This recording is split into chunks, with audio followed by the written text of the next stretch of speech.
무비 컬렉션 채널은 영화에 관한 이야기, 줄거리, 그리고 영화 속의 인물, 사건 등의 실화를 영상, 스틸 사진, 자막과 음성으로 제작하였습니다. 영화에 관한 줄거리는 이야기의 누설이 포함되어 있으니 이후 해당 영화를 보실 분은 참고하여 보실 것을 권해드립니다. 보신 후 즐겁게 보셨거나 도움이 되신 분은 구독과 좋아요를 부탁합니다.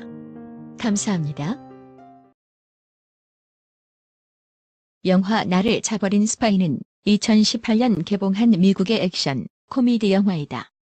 수잔나 포겔 감독이 연출했고 밀라 쿠니스, 케이트 맥키넌, 샘 휴건, 저스트 서룩스, 질리언 앤더슨이 출연한다. 15세 이상 관람 가능하고 상영 시간은 117분이다. 영화 줄거리. 오드리는 생일날 남자친구 드류에게 문자로 이별을 통보당한다.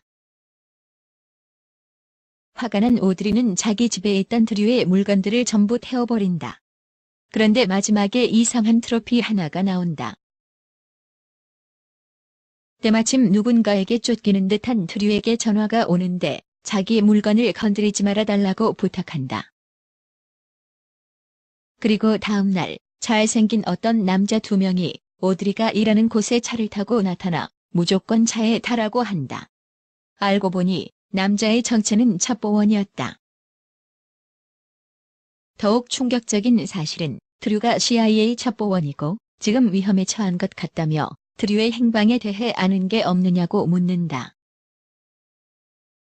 오드리는 어이없어 하면서 드류에게서 이별을 통보당했음을 사실대로 말해주고 그들은 그녀가 거짓말하진 않는다고 생각했는지 금세 풀어주었다.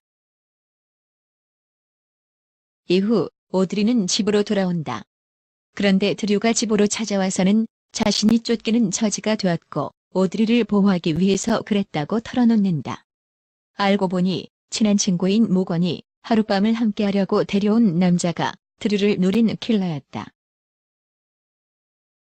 중상을 입은 드류는 오드리에게 트로피를 가지고 오스트리아 비엔나로 가서 베른이란 사람을 만나라고 말한다.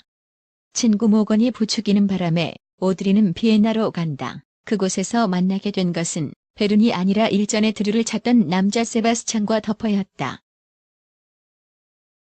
세바스찬은 두 사람이 위험에 처했고 트로피를 노리는 악당들이 있다고 설득했으나 오드리 입장에서는 세바스찬 또한 의심스럽게 그지없었기에 무작정 믿을 수 없었다.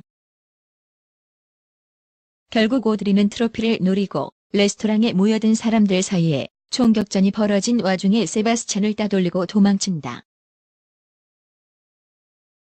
모건은 즉흥적으로 프라하로 가자고 했고 관광객 행사를 하기 위해 다른 관광객의 여권을 강도질하기도 한다. 한편 세바스찬과 파트너 더퍼는 뒤늦게 트로피가 바뀌었음을 알게 된다. 프라하로 가던 중 모건은 트로피 안에서 USB를 발견하고 세바스찬 등이 이것을 노리고 있음을 깨닫는다. 어떻게 된 일인지 오드리와 친구 모건 두 사람은 지명수배 되어 신문에 얼굴이 대문짝만하게 실리게 되고 전화를 받은 모건의 아버지는 도움을 받으라며 프라하에 살고 있는 지인을 소개시켜준다. 한편 세바스찬이 언급한 테러 집단인 하이랜드에서 오드리와 모건이 가지고 있는 USB를 노리고 킬러 나디아를 파견한다. 두 사람은 아버지의 지인을 찾아갔는데 왠지 분위기가 이상하다 싶었는데 사실은 가짜였다. 진짜는 이미 살해당한 상태였고 오드리가 욕실에 있는 시신을 발견한다. 두 사람은 결국 나디아에게 제압당해 사로잡히게 되는데 드류가 부모님이라고 소개시켜줬던 노부부도 알고 보니 한패였다. 두 사람은 USB의 행방을 추궁당하는데 그 시간에 세바스찬과 더퍼가 두 사람의 행방을 알아내 체육관을 급습한다. 세바스찬이 일전에 레스토랑권에서 실패하는 바람에 주도권은 더퍼 쪽에 넘어가 있었고 더퍼는 두 사람의 안전은 등한시하고 특공대 투입을 생각하고 있었다. 보다 못한 세바스찬은 더퍼를 제압한 후 작전을 중단시키고 체육관 안으로 단신으로 진입해 두 사람을 구출하는 데 성공한다. 세바스찬이 소속된 MI6에서 두 사람에게 USB의 행방을 물었는데 오드리는 변기에 넣고 내려버렸다고 털어놓는다. 더 이상 두 사람이 쓸모없어진 MI6에서는 집으로 돌려보내려 했는데 알고 보니 오드리는 USB를 버리지 않고 은밀한 곳에 숨겨두었었다. 공항으로 가는 길에 그 사실을 세바스찬에게 털어놓았고 자기들끼리 작전을 개시한다. 세바스찬은 작전 실패에 책임을 물어 정직 상태였다. 세바스찬은 USB 안에 하이랜드의 테러 계획이 숨겨져 있을 거라 예상하고 있었는데 CIA의 암호화 프로그램으로 잠겨 있는 등 또 다른 음모가 있는 것을 확인한다.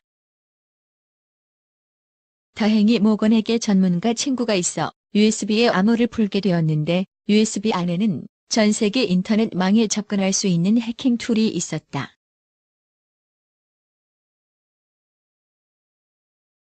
어찌된 영문인지 알 수 없었기에 세바스찬은 잠적을 결정하는데 수상한 사람이 많은 곳이 안전하다며 마약 소굴로 들어간다.